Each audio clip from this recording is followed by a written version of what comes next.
요한복음에 특별히 예수님께서 우리 인간의 이성을 초월할 수 있는 이적과 기적의 놀라운 역사를 7가지를 일으켰습니다.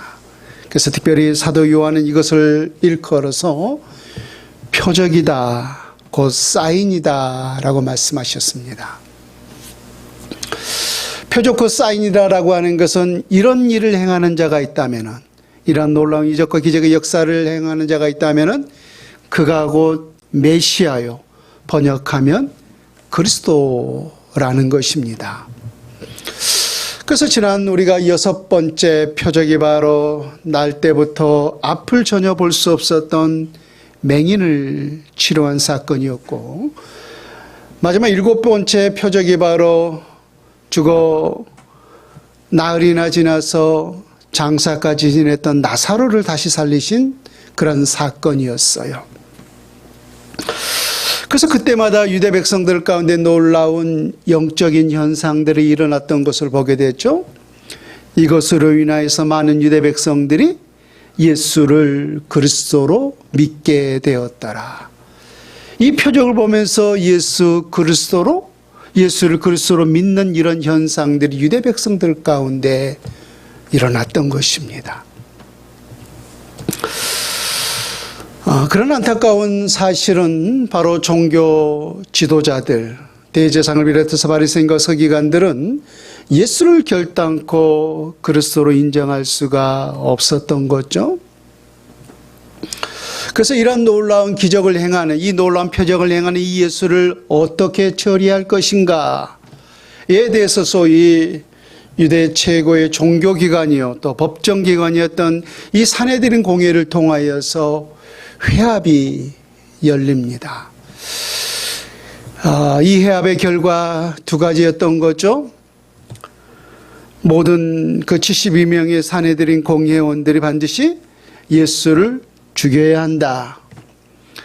백성들을 선동하고 있는 이러한 예수를 죽여야 한다라고 하는 것이 첫 번째 그들의 결의사항이었고, 2번째는 체포령이 내려지게 되었던 것입니다. 그래서 백성들 가운데 방을 선포하면서 이런 자를 본 자가 있다면 누구든지 당국에 이 예수를 신고하여 그를 체포할 수 있도록 하라라고 말입니다. 그래서 예수님은 바로 죽은 자를 다시 살리는 이 역사 때문에, 이 놀라운 표적 때문에 졸지에 적은 서슬퍼런 권력을 쥐고 있었던 종교 지도자로부터 죽음에 이르게 되었고, 또 수많은 백성들로부터 체포령이 내려지게 되었습니다. 이런 상황 가운데서 오늘 예수님께서 발걸음을 옮기신 곳은 바로 예루살렘이었어요. 이런 상황 속에서 예수님께서 발걸음을 옮긴 곳은 바로 예루살렘을 향하였다라고 하는 거예요.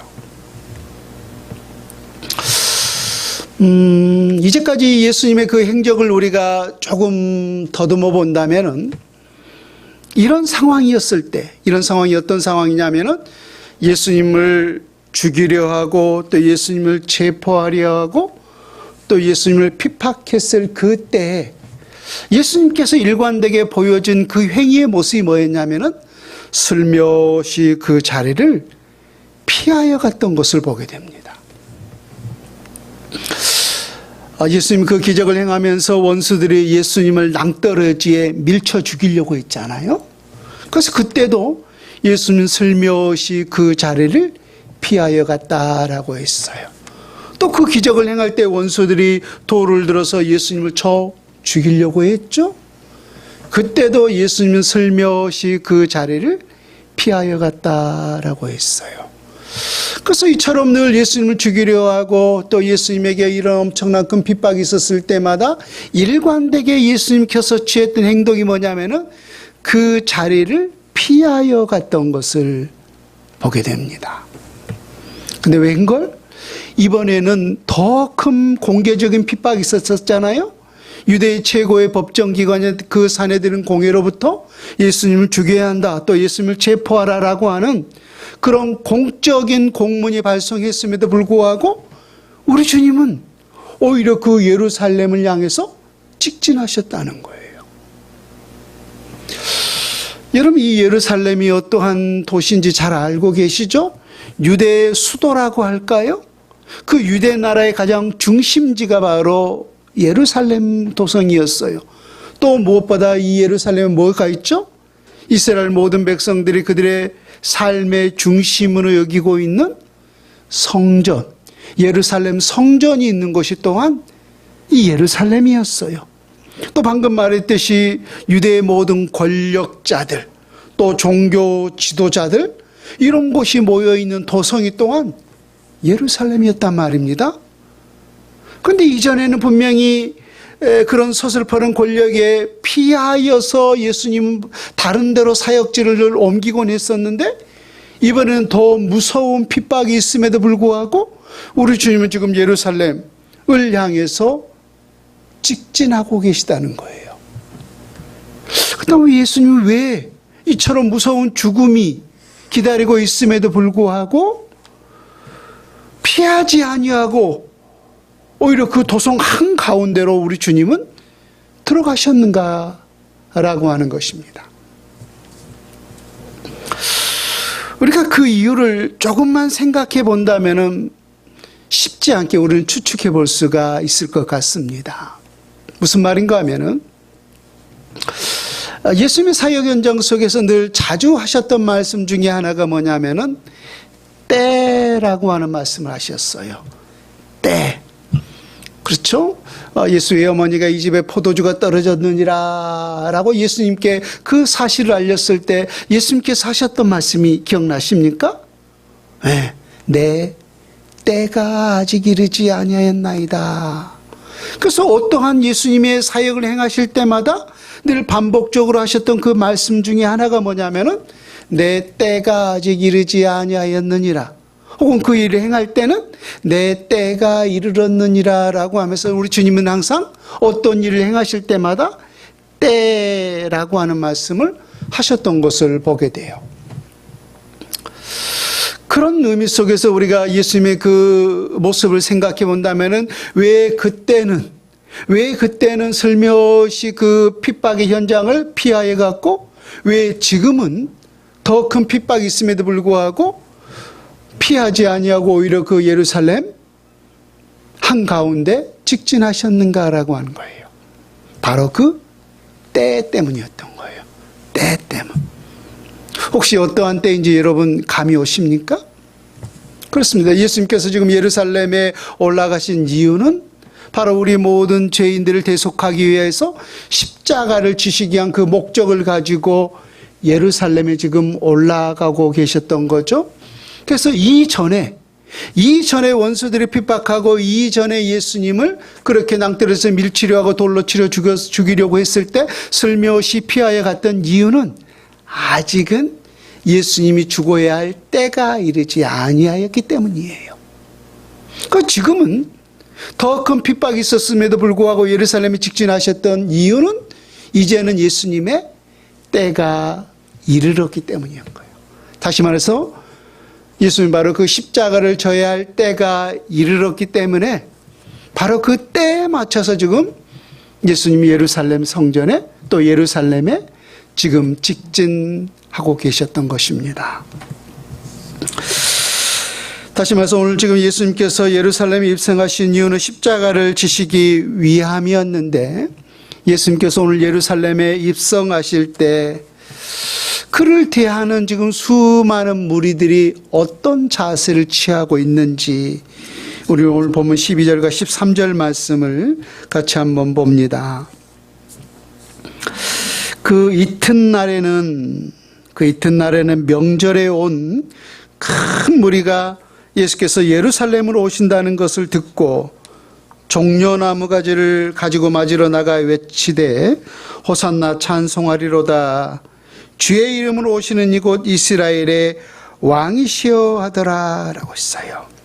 분명히 오늘 12절에도 보면은 하나의 지금 때, 시간을 기록하고 있는데 그 이튿날에는 이라고 했어요. 그래서 그 이튿날이 어떠한 날인가라고 하면은 우리도 늘 3월 마지막 주였나요? 이번에는 우리가 부활절을 절기로 지켰어요. 예수님이 부활한 날을. 그리고 그 부활하기 전 한 주간을 예수님께서 고난을 당하셨고 또 예수님께서 순환을 당하셨기 때문에 우리 또한 그 날을 기념하면서 평소에 새벽 예배 안 나오신 분들도 새벽 제단을 고난 주간을 상징하면서 또 생각하면서 그 기간을 보냈던 것을 보게 돼요. 다시 말하면 예수님의 그 부활하기 전 한 주간, 그죠? 예수님께서 얼마나 많은 재판을 받으시고 또 원수들에 의해서 많은 순환과 고난을 당하셨습니까? 그래서 그 기간을 일컬어서 우리는 고난주간이다 혹은 순환주간이다라고 해요. 그래서 여기서 그 이튿날이라고 하는 것은 그 고난주간의 첫날이에요. 첫째 날. 그리고 오늘 예수님께서 지금 예루살렘에 입성하셨을 때 그를 맞이했던 수많은 무리들이 손에 지금 뭘 들고 있어요? 종려가지를 들고 예수님 지금 흔들면서 맞이하고 있죠? 그래서 그 예수님의 고난주간의 첫날, 다시 말하면 우리가 부활절 전주 일주일 전이죠? 그 날을 우리는 소위 종려주일이다라고 해요. 그래서 여기서 그 이튿날이라고 하는 것을 정리하자면은 고난주간의 첫날이었고 또 유대 모든 백성들이 종려가지를 흔들었기 때문에 종려주일이기도 했던 거죠. 그런데 바로 이 날에 오늘 예수님께서 지금 예루살렘 도성에 입성하시는데 수많은 무리들이 지금 손에 뭘 들고 있어요? 종려가지를 흔들면서 지금 예수님을 환호하고 있는 것을 보게 돼요. 근데 지금 그 때가 어떤 때라고 성경에 기록하고 있어요. 단지 명절이라고 표현하고 있지만은 여기서 유대인의 가장 큰 명절은 유월절이죠. 유월절이에요. 저도 그래서 시골에 살았습니다만 시골에 우리 민족의 가장 큰 명절은 추석과 설날 아닙니까? 근데 도시에 나갔던 그런 형들, 누님들이 이 추석이나 명절이 되면은 다 시골에 내려와요. 그래서 평소에 잠잠하고 또 고요했던 그런 자그마한 동네지만은 이 명절 때가 되면은 사람들로 막 북적이는 것을 보게 되죠. 들썩들썩해요. 유대인의 명절들도 마찬가지였어요. 유대인들에게 있어서 가장 큰 명절, 최고의 명절이 바로 유월절이었어요. 그래서 이 유월절 명절이 되면은 흩어져 있던 모든 유대 백성들이 다 예루살렘에 찾아왔어요. 뭐 하기 위해서? 그 유월절 명절을 지키기 위해서 말입니다. 그래서 자료를 참고해 본다면 평소에 그 예루살렘에는 약 한 30만 명의 사람들이 운집해서 살고 있는 그런 도성이었는데 이러한 유월절 명절이 되면은 그의 10배, 약 한 300만 명의 사람들이 이 예루살렘 도성에 운집을 한다는 거예요. 그러니까 우리가 그들을 이제 순례객들이라고 말을 하죠. 그러니 아니 뭐 한 300명 살았던 그 마을에 그 도성에 한 3,000명의 사람들이 모이니 10배 이상의 많은 사람들이 모인다라고 가정했을 때 얼마나 많은 사람들로 북적였겠는가라고 하는 것입니다. 근데 이번 이 유월절 명절에 그곳에 모인 수많은 순례객들의 가장 큰 관심사가 뭐였느냐? 그들의 최고의 관심사가 뭐였는가 하면은 예수였어요. 예수님.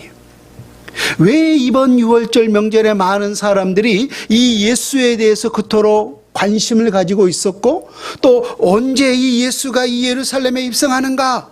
지금 많은 사람들이 지금 기대하고 있었잖아요. 그래서 그 모습을 보면서 지금 종려가지를 흔들고 있었잖아요. 그 이유가 있어요. 오늘 본문 17절과 18절 말씀을 한번 보십시오. 요한복음 12장 17절과 18절. 나사로를 무덤에서 불러내어 죽은 자 가운데서 살리실 때 함께 있던 무리가 증언한지라. 이에 무리가 예수를 맞음은 이 표적 행하심을 들었음이러라. 지금 예수님께서 이 명절에, 이 유월절 명절에 예루살렘 도성에 입성한다는 그 소식을 듣고 수많은 무리들이 지금 종려가지를 들고 예수님을 환대하고 있어요. 그렇게 환대한 이유가 뭐라는 거예요? 그들 뭘 들었다는 거예요? 표적 행하심을 들었음이러라 라고 있어요. 그럼 여기서 표적이라고 하는 어떤 표적을 말하는 거죠? 요한복음 11장에 아까 말했듯이 예수님께서 어떠한 표적의 역사를 일으켰어요? 죽어서 장사까지 지내 썩어 냄새까지 나는 그 무덤을 향해서 예수님께서 나사로야 나오너라 라고 했더니 배로 동인 채로 그 무덤에서 예수님이 그 나사로가 나왔던 거예요. 근데 그 장래에 이 베다니에 있는 모든 사람들이 다 운집해 있었잖아요. 그 현장을 목격한 거예요. 자, 여러분들이 우리 동네에서 누군가 그런 놀라운 능력의 역사를 일으켰는데 그 현장을 목격했다면 여러분들의 입이 가만히 있겠습니까? 아니면 전하고 싶어서 근질근질하겠습니까? 아마 이런 현장을 우리가 목격했다면 결코 가만히 있을 수가 없을 것입니다. 우리 가족은 물론이거니와 사돈의 사촌 팔촌까지라도 어찌됐든 이 놀라운 역사적인 사건들을 전할 수 있는 모든 사람들에게 다 알렸을 거예요. 바로 그러했던 거예요.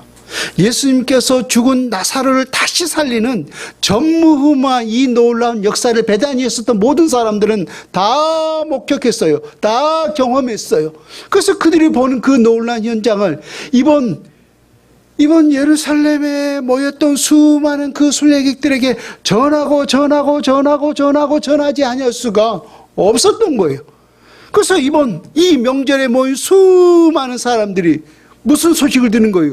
예수님께서 죽었던 나으리나 썩어 냄새나는 그 나사로를 다시 살리셨습니다라고 하는 그 소문을, 그 소식을 예루살렘 도성에 있었던 그 300만이 넘는 수많은 사람들이 다 들었던 거예요. 그러니 우리가 그런 소문을 들었던 사람이라면은 그 사람 얼굴을 한번 보고 싶지 않겠습니까? 그 사람이 도대체 어떠한 인물인지, 어떠한 능력을 행하는 자인지 우리가 직접 우리의 눈으로 그 사람을 목도하고 싶지 않겠느냐라고 하는 거예요. 그래서 그 소문이 들린 거예요. 왜? 우리의 모든 관심사가 다 지금 예수에게 있기 때문에. 그래서 쫙 끝에서부터 보일락 말락하는 그 올라오는 그 모습을 보면서 수백만의 유대 무리들이 종려가지를 들고서 지금 예수님을 환대하고 있었던 거예요. 환호하고 있었던 거예요.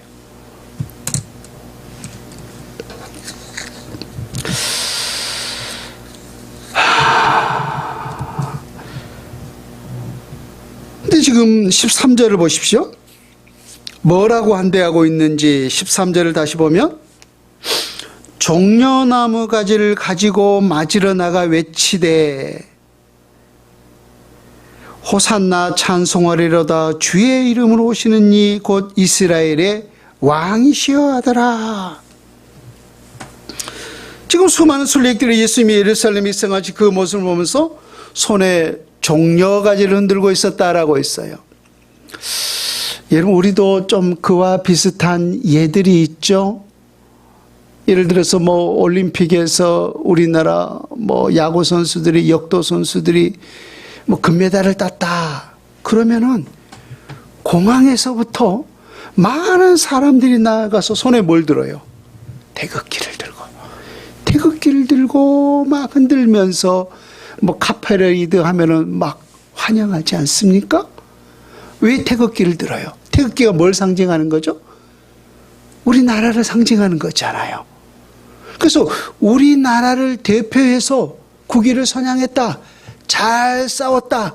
장하다. 우리 아들들, 우리 딸들 하면서 우리 모든 백성들이 그렇게 국위를 선양해 준 그 대표 선수들을 우리가 환영하고 환대하지 않습니까?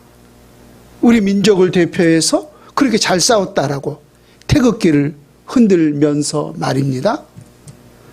근데 유대 백성들에게 있어서 동일하게 그들의 전통에 따른 이 종려가지를 흔든 이유가 있었던 거예요. 그들이 누구를 바라볼 때 이 종려가지를 흔들었냐면은 의인이 오시리라. 의인이 오시리라.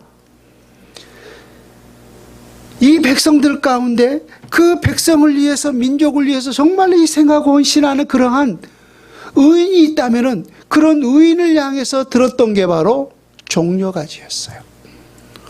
또 하나 통치자가 임하였을 때, 통치자가 그들의 왕이 임하였을 때 그 왕을 보면서 그들은 역시 종려가지를 흔들었던 거예요. 자, 그렇다면은 생각해봐요. 예수님이 지금 쫙 해서 예루살렘에 입성하는 그 모습을 보면서 양쪽에 섰던 지금 수많은 300만이 넘는 그 순례객들이 손에 다 종려가지를 흔들고 있고 심지어 어떤 사람들이 바닥에 종려가지를 지금 깔기까지 했잖아요.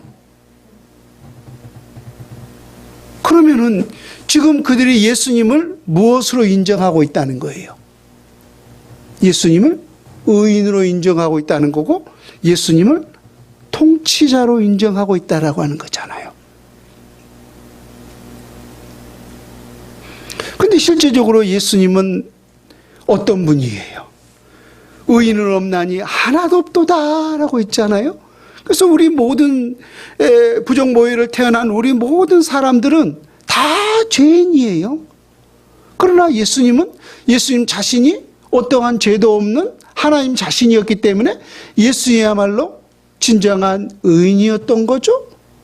또 예수님이 이 땅에 어떤 분으로 오셨어요? 예루살렘 그 베들레헴에 태어났을 때 왕이 나셨도다. 그래서 유대 예루살렘의 왕뿐만 아니라 예수님은 만왕의 왕이었던 거예요. 그러므로 지금 이 모든 순례객들이 이 종려가지를 흔들었다라고 하는 것은 그분이 진정한 의인이요 또 이분이 진정한 우리의 왕이요 통치자입니다라고 그런 고백들이 그 종려가지에 들었던 거예요. 자, 그러면서 그들이 외치던 말이 뭐냐면은 호산나 찬송하리로다 주의 이름으로 오시는 이곳 이스라엘의 왕이시여더라 라고 했어요. 호산나 호산나. 호산나가 무슨 뜻이죠? 우리를 구원하소서. 또 이스라엘의 왕이여 라고 예수님 향해서 외쳤던 거예요. 그럼 우리가 생각해 본다면 지금 이 수많은 순례객들이 예수님을 무엇으로 인정하고 있는 거예요? 우리를 구원하여 주소서. 이스라엘의 왕이시여. 그들이 외치고 있다면 예수님 지금 뭐로 인정하고 있는 거예요? 표적의 목적이 뭐라고 있어요? 메시아의 심을, 번역하면 그리스도 이 심을 나타내기 위함이라고 있잖아요. 그래서 이들의 외침을 본다면은 호산나 이스라엘의 왕이여 라고 외치는 이 모습 속에서 우리가 언뜻 본다면 분명히 이 수많은 순례객들이 예수님을 메시아로 그리스도로 맞이하고 있는 것처럼 보인다는 거예요. 제가 분명히 중요한 것은 메시아로 곧 그리스도로 인정하는 것이 아니라 인정하는 것처럼 보인다라고 했어요. 왜 그랬는가? 왜 제가 그러한 추측을 하고 있는가? 14절과 16절을 보세요. 요한복음 12장 14절부터 보면은 예수는 한 어린 나귀를 타고 나귀를 보고 타시니 이는 기록된 바 시온 딸아 두려워하지 말라 보라 너의 왕이 나귀 새끼를 타고 오신다는과 같더라. 제자들은 처음에 이 일을 깨닫지 못하였다가 예수께서 영광을 얻으신 후에야 이것이 예수께 대하여 기록된 것인가 사람들이 예수께 이같이 한 것임이 생각났더라. 여기서 기록된 바라고 있는데 어디에 기록되고 있냐면 바로 스가랴서 9장 9절 말씀에 기록이 되어 있어요. 그러니까 스가랴 선지자가 우리 가운데 메시아가 임할 것을 예언했는데 특별히 예루살렘에 입성하실 때 뭘 타고 오신다라고 했어요? 낙이 새끼를 타고. 우리가 일반적으로 왕은 나귀를 타요, 말을 타요? 여러분, 말이 생각보다 큽니다. 우리가 말 앞에 서면은 그 말의 위험이 얼마나 대단한지 몰라요? 근데 그 말에 비해서 이 나귀를 보면 애게게 해요. 타면 꼭 무너질 것 같아요. 그래서 일반적으로 왕은 위험 있는 말을 타게 되어 있어요. 근데 예수님은 왕이시면서도 말을 탄 것이 아니라 아주 조그만 나귀 새끼를 탔어요. 그 이유가 뭐예요? 그분은 겸손의 왕이었고 그분은 평화의 왕이었기 때문에. 그래서 나귀가 상징하는 게 겸손이고 또 평화였던 거죠. 그래서 사람에게 보잘것 없지만은 우리 주님은 바로 그 스가랴 선지자의 예언을 이루기 위하여서 만왕의 왕이셨음에도 불구하고 평화의 왕으로 우리 가운데 오셨기 때문에 말을 탄 것이 아니라 작은, 그것도 나귀 새끼를 타셨어요. 이것이 메시아가 임하는 모습이었던 거예요. 그런데 이건 이미 구약 선지자가 예언한 내용이라고 했어요. 근데 예수님께서 그 나귀 새끼를 타고 오시는 그 모습을 보면서 제자들이 이것이 메시아다라고 하는 사실을 오늘 사도 요한도 지금 예수님의 제자 중에 한 사람이죠. 그러니까 사도 요한 자신조차도 그때 이가 메시아의 모습이라고 하는 사실을 알았다는 거예요, 몰랐다는 거예요? 까마득히 몰랐다는 거예요. 언제 알았다라고 했어요? 예수님께서 영광을 얻으신 후에야. 여기서 영광이라고 하는 것은 예수님께서 십자가에 못 박아 죽으시고 죽은 자 가운데 3일 만에 부활하신 이유, 바로 그때야 바로 그때 예수님께서 나귀 새끼를 타고 오는 그 모습이 곧 스가랴 선지자가 예언했던 그 메시아의 참된 모습이었구나라고 하는 사실을 영광을 얻으신 이후에야 그것이 메시아라고 하는 사실을 알았다는 거예요. 뒤늦게야. 이것이 제자들의 반응일지언데 일반 백성들은 어찌했겠는가라고 하는 거예요. 그래서 그들의 외침을 보게 되면은 호산나 이스라엘의 왕이시여라고 하는 그 외침을 보았을 때 언뜻 예수님을 메시아로 모시고 메시아로 받아들이는 것처럼 보이지만은 실제로 그들이 메시아로 받아들이지는 아니했다는 거예요. 자, 우리 성경을 한 군데 한번 찾아볼까요? 요한복음 18장으로 한번 가보세요. 왜 제가 이렇게 그들이 처럼 메시아로 영접하는 것처럼 보일 수밖에 없었는지 이것을 우리가 확증해 볼 수 있는 내용이 요한복음 18장 39절과 40절에 기록되어 있습니다. 요한복음 18장 39절부터 40절까지 봅니다. 그 위에부터 이 말을 하고 거기서부터 봅니다. 이 말을 하고 다시 유대인들에게 나가서 이르되 나는 그에게서 아무 죄도 찾지 못하였노라. 6월절이면 내가 너에게 한 사람을 놓아주는 전례가 있으니 그러면 너희는 내가 유대인의 왕을 너희에게 놓아주기를 원하느냐 하니 그들이 또 소리질러 이르되 이 사람이 아니라 바라바라니 바라바는 강도였더라. 제가 요한복음 12장을 지금 여러분들에게 설명을 하다가 요한복음 18장으로 건너뛰었어요. 그러니까 우리가 요한복음 12장과 18장에는 많은 지금 간극이 있는 것처럼 보이지만은 우리가 그 고난주간을 생각해 본다면은 그 일주일 상간 안에 일어나는 내용들이에요. 근데 요한복음 12장에서는 지금 수많은 그 순례객들이 예수님을 뭐라고 외쳤어요? 호산나, 호산나, 우리를 구원하소서, 이스라엘의 왕이셔라고 외쳤잖아요. 그런데 40절에 그들이 뭐라고 소리질러요? 그들이 또 소리질러 이르되 이 사람이 아니라, 여기서 이 사람 누구를 말하고 있는 거죠? 예수님이죠? 이 사람이 아니라 바라바라니 바라바는 강도였더라. 유대인들의 특별히 그 종교 지도자들의 고소 고발에 예수님께서 본디오 빌라도에게 재판을 받지 않습니까? 재판의 결과가 뭐였어요?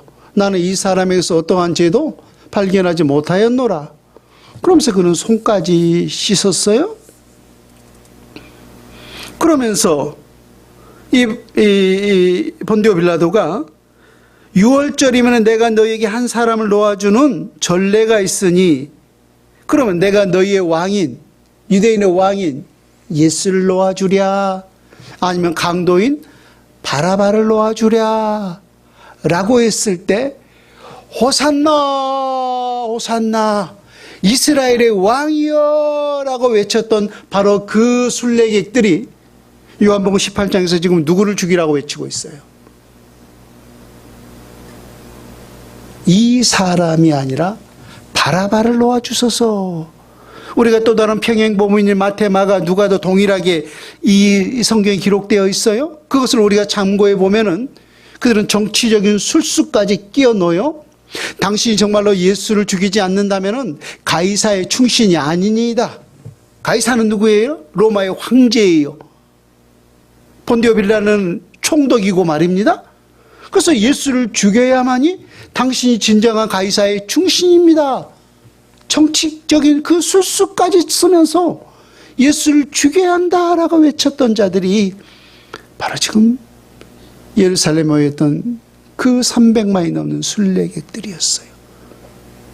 그래서 그들이 진정으로 그들이 예수를 메시아로 곧 그리스도로 호산나 우리를 구원하소서 이스라엘 왕이시여라고 우리가 동일한 그러한 진정한 그들의 신앙 고백이 있었더라면 어찌 예수를 죽여야 합니다.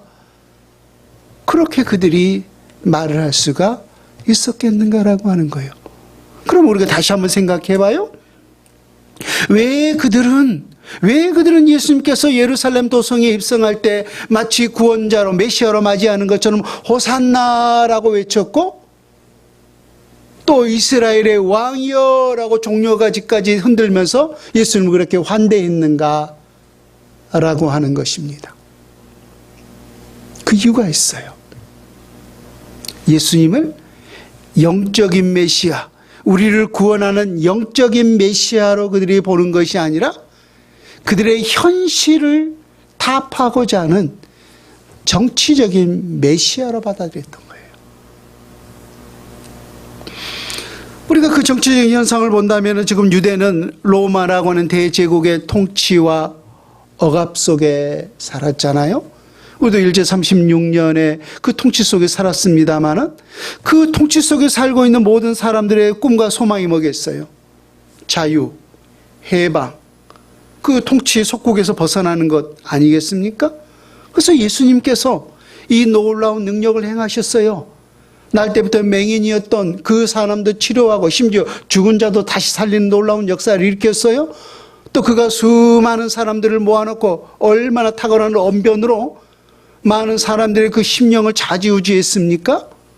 그래서 이런 사람이라면, 이런 놀라운 능력을 행하는 사람이라면, 이렇게 탁월한 사람이라면 우리를 저 로마의 속박에서 우리를 해방할 수 있는, 우리를 자유롭게 할 수 있는 그런 정치적인 메시아가 되지 않겠는가라고 하면서 그들이 종려가지를 흔들면서 우리를 해방시켜 주소서 정치적인 메시아로 바라보고 있었던 거예요. 정치적인 메시아로 말입니다.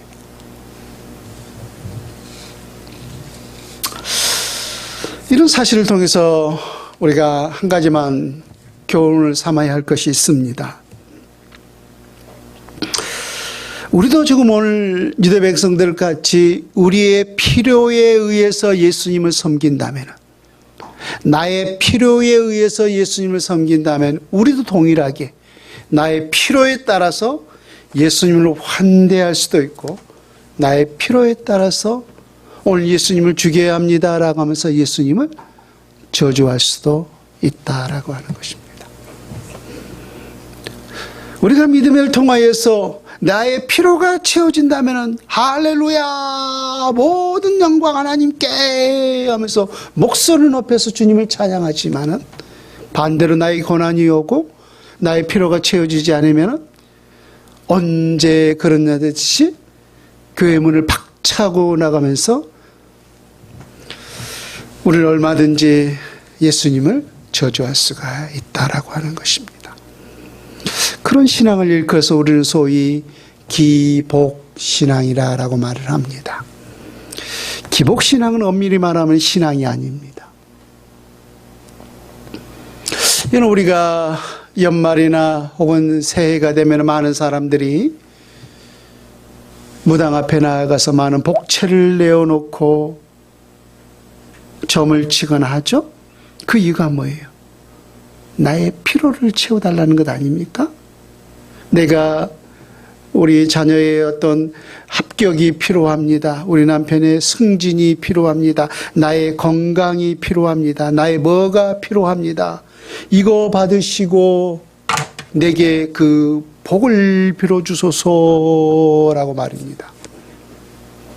그래서 나의 필요를 목적으로 인하여서 우리가 신앙생활을 한다면은 우리는 그 필요에 따라서 얼마든지 예수님을 환대할 수도 있고 또 반대로 얼마든지 예수님을 저주할 수도 있다는 거예요. 그럼 우리가 그 대상만 달랐지 무당 앞에 가는 거나 하나님 앞에 가는 거나 과연 뭐가 다를 바 있겠는가라고 하는 것입니다. 그래서 기복신앙은 무당과 똑같은 거예요. 어찌 보면은요.